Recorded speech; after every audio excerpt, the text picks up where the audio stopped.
Welcome to the next episode of the Good AP Times podcast presented by Factura AI.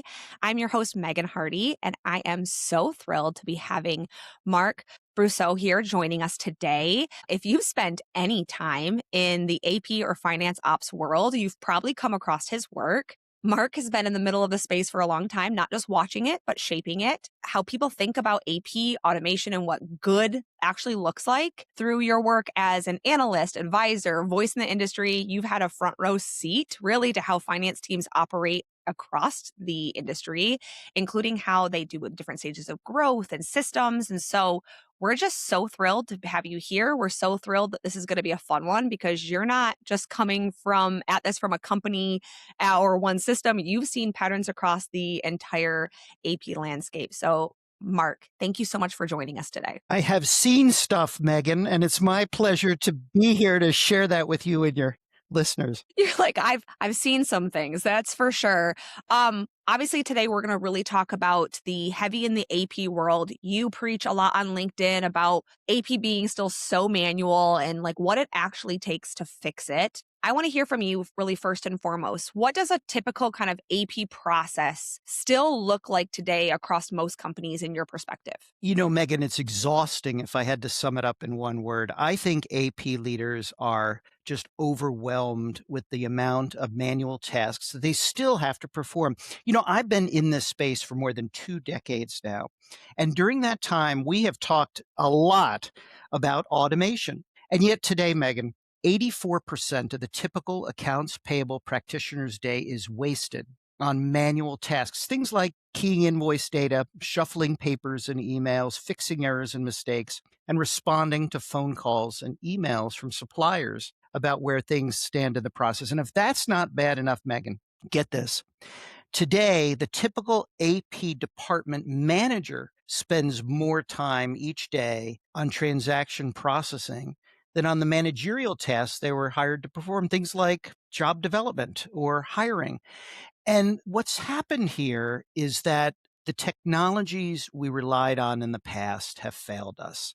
And so most of your listeners probably have some sort of AP automation technology deployed. Now, that's not to say that it's end-to-end streamlined electronic processing, but Yeah. they probably have something.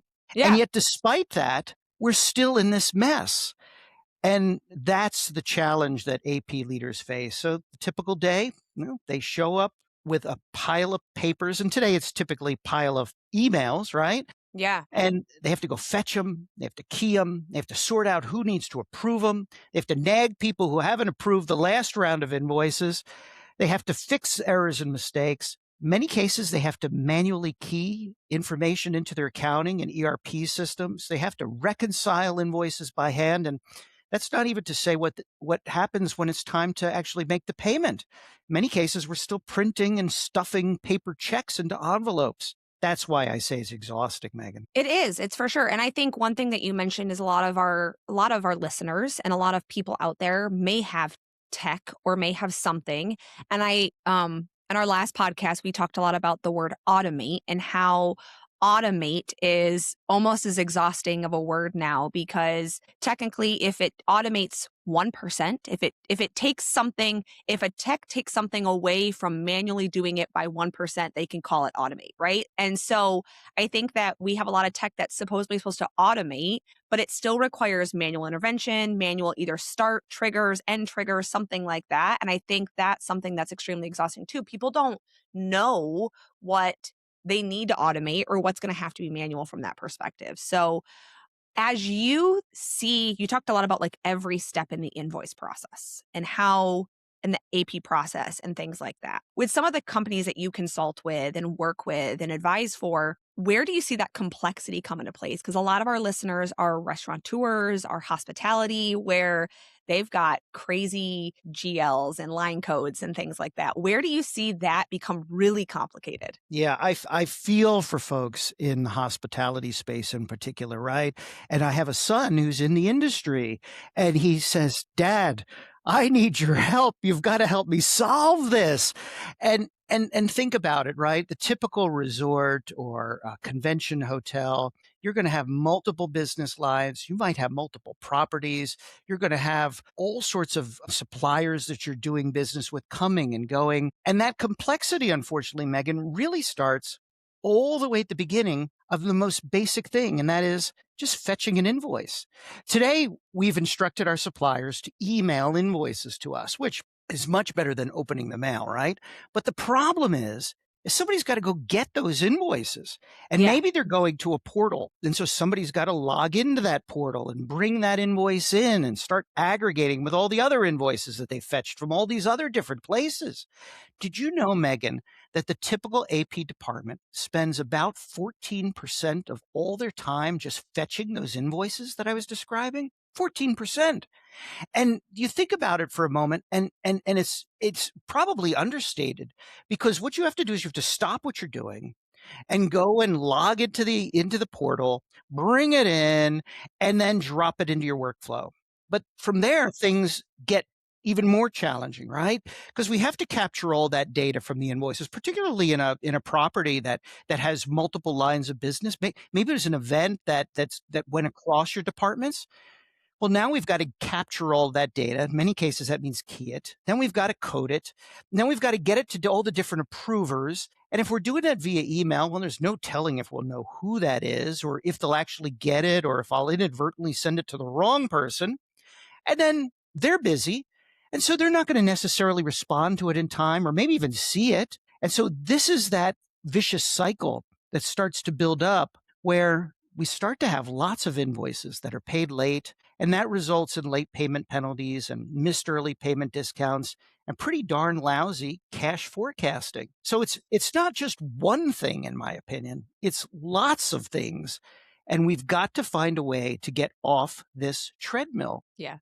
Mark, you know what's crazy is thinking about the fact that not even 10 years ago, when I was in the restaurant industry and really talking to some people that were in this space, I actually knew somebody whose full-time job was to go to all of their locations across Kansas City and Missouri area. They drove all around there to pick up all the invoices because the invoices were still hand delivered to each restaurant. Can we just think about that perspective, like the fact that emails are a step up from there, and there's even people who still aren't doing the email route, which is crazy. So all of that manual effort, when you think about that, you'd mentioned a little bit like late payments and payment discounts. What other impacts do you see from a business perspective of that timeliness and all of those steps? What do you see on like the end of that from a financial perspective from a Well, business? you mentioned the restaurant business, and let's face it, the margins are tight, and these days they're even tighter than ever.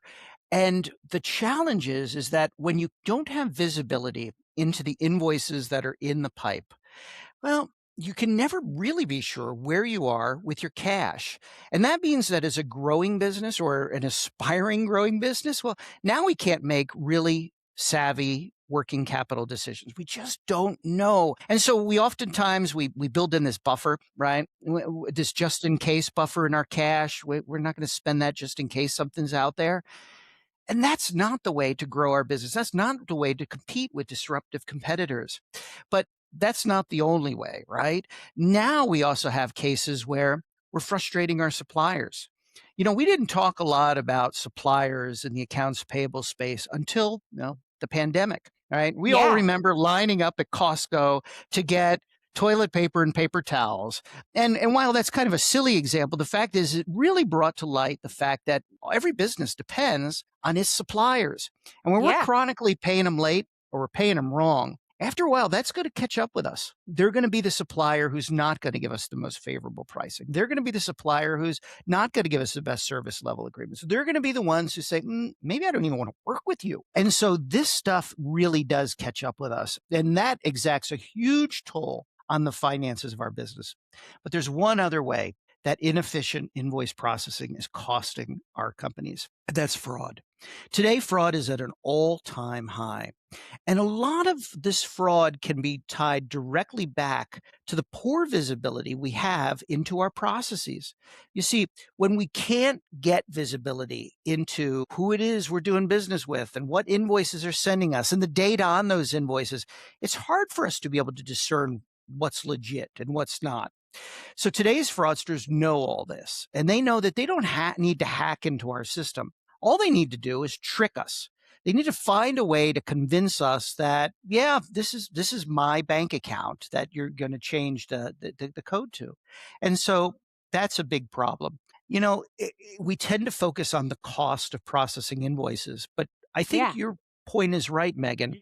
That's only the tip of the iceberg, right? Yeah. There's so much more to these inefficiencies we face in AP. That's I've never even thought about that. I never thought of it from the fraud perspective, and I've never thought about the vendor perspective, especially because vendor relations are truly so important, and like you said, from a supply case, it's really unique. Okay, so we're gonna go back a little bit. What do you think is a bigger problem sometimes is more of a workflow problem or a bad invoice problem, like bad data? Where do you see a lot of the root cause? Or is it really a combination of the 2 where it's that manual intervention causes what is it? Every time a human touches something, there's, I think, like a 10% error increase chance, and so as we have more steps, the more error we're likely to have. Yeah. Megan, it all comes back to the data, right? In finance, we like to say cash is king, and that's true, but data is the trump card, right? And a lot of the challenges we have in AP is that we sit on a treasure trove of information. All that data that sits on our POs and invoices and other documentation we get is really valuable to the business, particularly one in the hospitality space. The problem is that in most AP departments, well, we don't do anything with that information. After all, who has the time, Megan, to key everything on an invoice, Right. particularly if maybe it was a big conference and it's 10 pages long? Who can do that? And this is the challenge we face. We all have processes and procedures for how it is the invoices should get processed. The problem is what we don't have the ability to do those things efficiently. And so we've got to find ways to not just capture that header information from invoices, but we need all that line item detail so we can see exactly who's buying what and from whom and what quantities and whether this even complies with our contracts that we have in place. And this is why one of the big challenges we hear is not just in cash flow forecasting, but you hear a lot more these days about spend management, right? Yeah. I want to understand what the departments are spending. And oftentimes in hospitality, when the economy gets bumpy, what do? We start to tighten our belt. But if we don't know who we're spending money with or what we're spending it on, well, now we're just kind of doing a scattershot. It's not strategic. And maybe what we're doing is making cuts to areas that really we shouldn't be cutting and Yeah. things that can cause some real harm to the business. So, to your point, I think it goes back to the data. And as AP folks, we need to look at ourselves not as transaction processors, but as information brokers to the business, right? We're this information hub where if we could get at all this data, we can help out every corner of the business. And I'm not just talking about procurement and treasury and the CFO, right? The folks who we're directly connected to. I'm talking about everybody in the business can use what we Yeah. have. And boy, that makes AP a whole lot more valuable to the business in the long. I'm stealing that for, like, our next tagline is information broker, so I'm gonna steal that, You that's a got it. great one. Okay, so let's talk a little about automation. I think that's how you and I first connected was on LinkedIn talking about how automation is still very manual in a lot of places. What automation have you actually seen work in practice, and what really separates those teams that are utilizing some level of automation? Yeah. The key to automating is to think holistically about the invoice to pay process, Megan. So if we think about the way most organizations have approached their automation, it's been a piecemeal, right? I'm going to drop in a data capture solution here. Maybe I'll put a portal over here for some specific suppliers. Maybe I'll automate my payments to suppliers. What tends to happen, however, is you end up with this hodgepodge of loosely connected systems that don't really talk well to one another, and in many cases require handoffs that result in inefficiencies and errors and lack of visibility. So, what we need to do is think holistically about the way we go about automating. Now, I'm not suggesting that you need to buy a monolithic solution and drop it in all at once. But what you need to do is to think about the way that your finance department operates and look for an AP solution that, at least over time, is going to be able to eliminate those gaps in the process. And that brings us to what's working these days. And one of the most compelling technologies today to smooth out those bumps or fill in those gaps, whatever analogy you want to use, is artificial intelligence. And to me, the most powerful way that AI can transform the AP function is by being able to fill in those gaps in our process. So now we can have an environment where AI can automatically retrieve invoices from portals and from email boxes. It can aggregate them all into one platform and extract the header and line item data with a degree of accuracy that OCR was never able to do in the past. It's also able to intuitively know how things should be coded and suggest that to a coder, and maybe even suggest areas where there's been a mistake. And once that's done, now it can route those invoices to the right person. And in some cases, use past behavior to determine how an invoice should be routed. Maybe it's by supplier or the goods being purchased, or maybe the amount. And then once those invoices come back, now we can have them uploaded directly to an accounting or software or ERP software package without anyone having to rekey them or manually upload them. What we've done here is we've created an environment that's frictionless. And now we've eliminated, as in your example, all those handoffs that increase errors, increase cost, create delays. And I think that that's an exciting opportunity for AP leaders, right? This is a chance for them to stop wasting so much time on things that they don't want to be doing anyway, and to be able to focus on things like analytics and data analysis on the back end. Go back to being those information brokers. And I think you make a good point. I think a lot of people are really afraid of AI. We talked about it in one of our last episodes. People are really afraid of automation and AI because they're going to replace their jobs, right?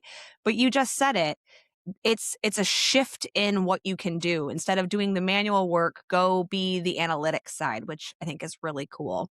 Megan, nobody wants to key data all day long. Nobody wants to shuffle paper, and they certainly don't want to sit on phones all day with suppliers complaining about where's my invoice. And this is the thing, every year my friends at IOFM do a study of Yeah. AP practitioners to find out what they like about their job and what they don't like about their job.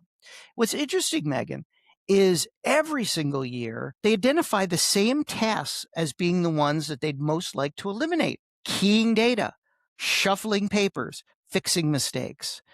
Here's your chance. Here's our chance to say we're going to get escape velocity from the things that are holding us back as AP leaders by using a technology like AI. AI isn't going to eliminate your job. It's going to eliminate what you don't like about your job. And that's going to let you do the things that you wanted to do in the first place, which you mentioned, things like data analysis and maybe working with folks in finance on strategic projects. Why do you think a lot of people haven't then brought in tech or adopted AI? Where do you think that gap is? Number one is they don't know where to start. So I've done the conference circuit over the past couple of months. Yeah. And I've talked to lots of finance and AP leaders about this very subject. They're all looking at AI. In some cases, they're being told to look at AI by their CFO. And what I say is, what have you done? Well, a lot of them don't know how to get out of the starting gate. And it's overwhelming, Megan, right? There's lots of vendors out there. There's lots of technologies, lots of approaches. And as we've discussed, there's lots of problems in AP that need fixing. Yes. And so I think it goes back to the basics. What you need to do as an AP leader is to, before you pick up a phone and call a vendor, take a look at how you're doing things today. Take an honest assessment of your operation. Back in the day when we all used to come to the office, I would always counsel AP leaders to go to their local office supply store and buy one of those giant rolls of brown craft paper and put it out on the boardroom table or the conference room table gather all their frontline staff around and get the smelliest, most toxic markers you can find and start drawing out all of the workflows in your department, PO based invoices, a check request, non PO invoice, and chart out all the different workflows. And what would inevitably happen if you did this as a team is it'd start to like bring to the surface those things you're doing that you probably shouldn't be doing or things you're doing that are broken. Well, today we're remote at least part of the time. So it might not be as practical to gather everyone around a conference table, but the advice still holds. Take an honest look at the way you do things today. Who are the decision makers? Who are the stakeholders approving these invoices? And then figure out what you're doing, what you should be doing. Once you've identified the gaps in your process, the processes that don't work so well, who the stakeholders are, and what the goals should be, now you can go and find a solution that addresses those needs and priority. What happens is many folks rush out and look for a technology provider before they ever look at their own operations. And the problem with that is that then it's the technology provider dictating the agenda and not the AP department. So whatever you do, if you're trying to automate, take a look at your department today first, and then start engaging with the vendors. Mark, I think one thing that we, or me even recently, is we did a really big deep dive in our end of efficiency metrics and almost like KPIs for the AP world and what is considered standard right now and what's considered excellent and good and great and behind and what that cost impacts to your business. What's been really interesting for me is realizing how few organizations really know those stats. How often are you seeing that when you come in and help with somebody? Yeah, 60% of all IOFM members do not track key performance indicators. 60%, Megan. And I think that's a real missed opportunity because let's Yeah. go back to our automation discussion for a moment. At some point, the boss is going to say, okay, Megan, this is a great idea. We want to automate. Show me your business case. And it's really hard to build a business case for automation if you don't know what your current baseline is. So, at least from an automation standpoint, KPIs and benchmarks are great for giving you a starting point, but they're even more valuable than that because it also helps you chart your progress. So once you've started to automate, now you can see how you're doing on those KPIs. And that kind of shines a light on those areas where you might need to focus more attention, where maybe your workflows aren't quite efficient enough, or maybe the solution isn't performing. But more than that, it also helps us in optimizing our staff. So as we automate, we're going to free up our staff for more value-added activities. And this will help us understand where we can focus their efforts to keep driving the department forward. Look, in AP, the goal should be to become a strategic engine to the business, right? If we all agree that we're information hub, if we agree that we can help drive better working capital decisions, whatever, the fact is these are strategic, big, heady ideas, and you're going to need KPIs to prove it. Somebody's going to say, show your work. And so I think you're right. Now, I'm not a big one on saying what you should track in terms of those KPIs, Yeah. but there's a few good rules of thumb. Number one, what's your cost per invoice processed, right? And everybody calculates it a little differently. I don't care. Just figure out what it costs your organization to process an invoice. Number two, how long does it take you to post an invoice to your accounting software ERP from the time that it's received in your department? Um, and that's a great barometer for timeliness. Number three, what percentage of your payments to suppliers result in an error? Number four, what percentage of early payment discounts is your organization able to capture? Now, you want to be careful there because not every case a CFO is going to want to capture every discount that's offered. But what you want to do is make sure you have as many opportunities for the CFO to say no as possible. And then finally, you also want to understand what's your productivity per full-time equivalent.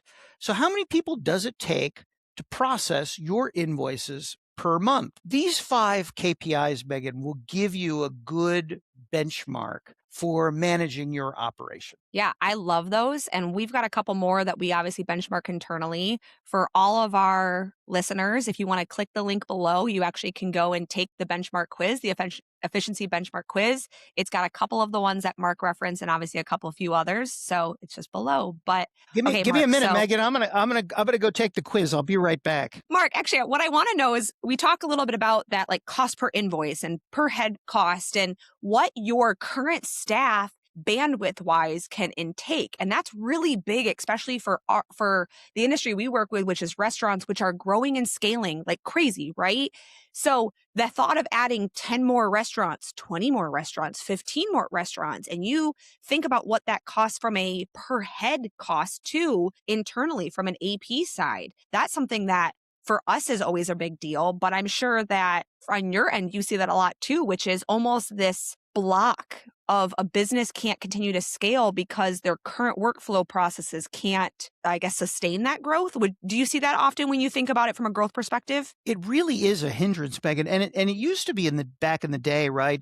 CFOs were loath to add more back office staff. Well, the problem now is you just can't find them, right? We're graduating fewer accountants in the United States than ever before, so there's fewer people coming into the finance space, and the challenge is you just can't find these folks to do the work we need to do. And that really does put your business at a competitive disadvantage.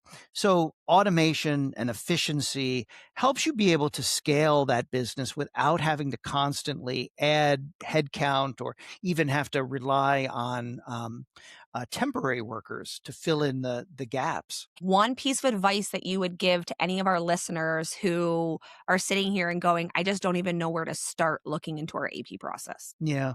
I I think it'll go back to what I suggested before. Take a look at how you're doing things now and ask those questions. Why do we do this? AP is a unique animal in that many of us have come up through the ranks, right? If you go to conferences and AP staff have often been together forever, right? 10, 15, 20, 25 years.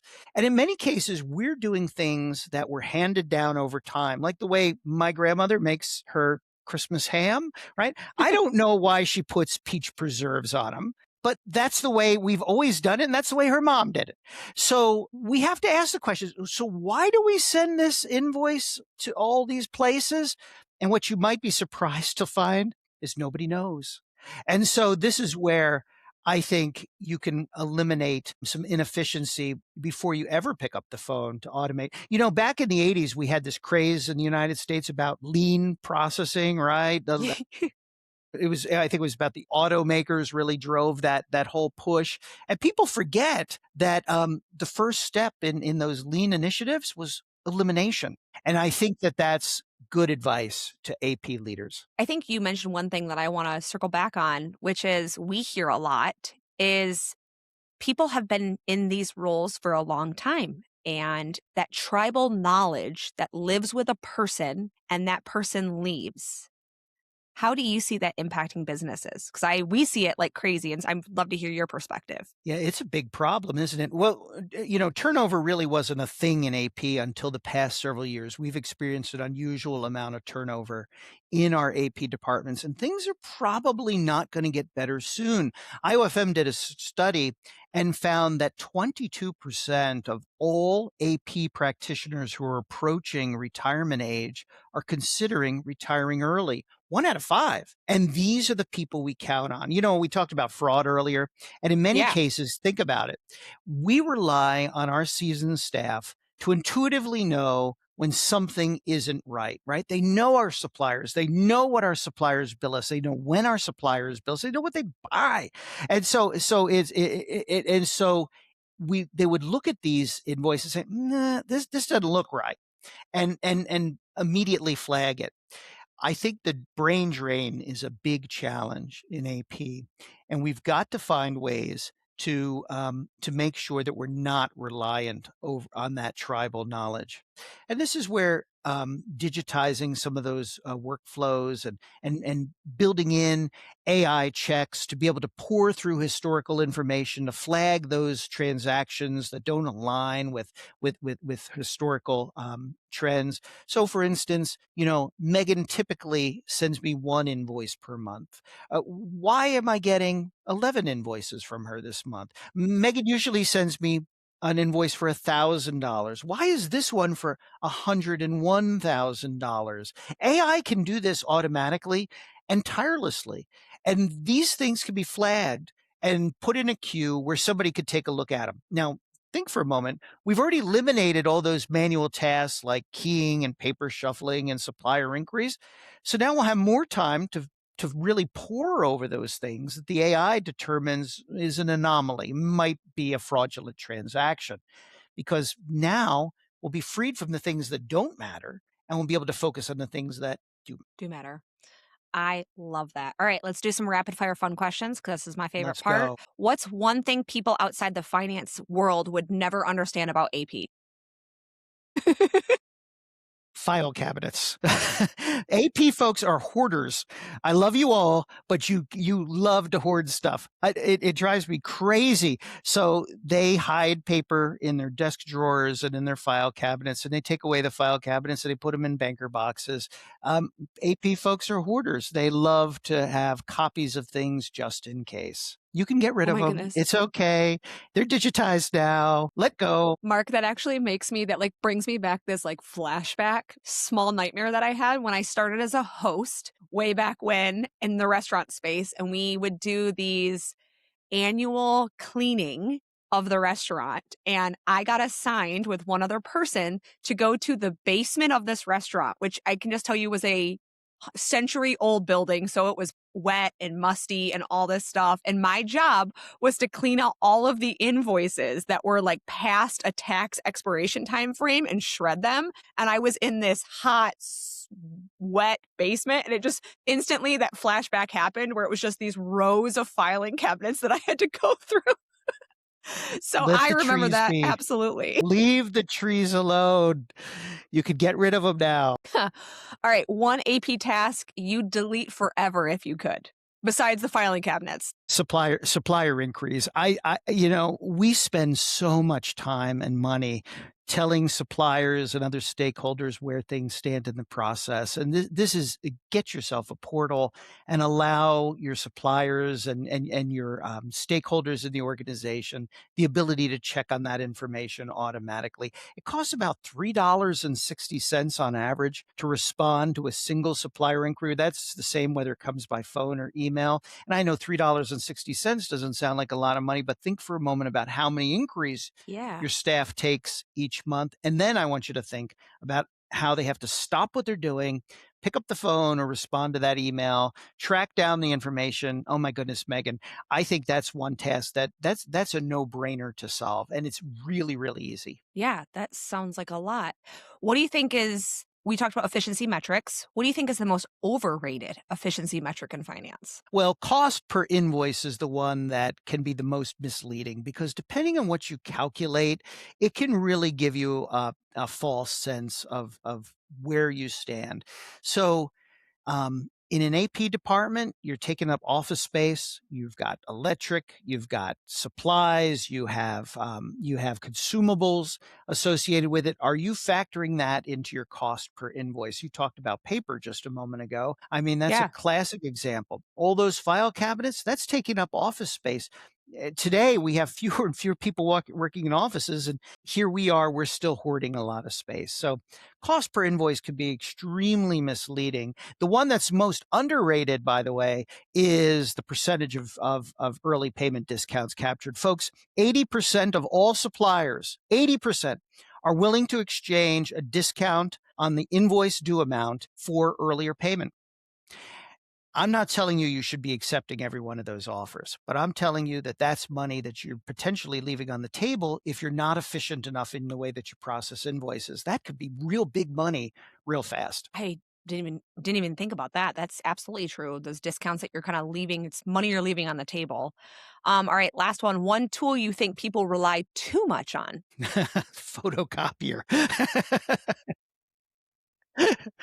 Photocopier. Have you seen anyone do expense reports lately? My goodness, this is another one that'll get me going. That's a whole nother podcast. Use your phones, for goodness sake. Stop with the arts and crafts projects. I used to say that all the time about fax machines because I'm Oh, like, there you go. we have amazing technology nowadays. Why Uh-huh. is the fax machine still the most like painful piece of tech that exists out there that people still use? It's like it needs to go to the tech graveyard like a VHS machine. Like it just needs to just Please. go to the technology graveyard. Rather, by the way, hospitality restaurants, this is one of the few spaces they still get lots of faxed invoices. Make All it the time. stop, people. Say no more. Give them an email address. Go get yourself an automated solution. Give them an email address and turn the fax machine off. It's wild. And Well, Mark, it has been an absolute pleasure having you join us today, and I really appreciate it. This was great. I love all of the tidbits of information, and I hope our listeners did too. If they want to learn more about your company, the link is below.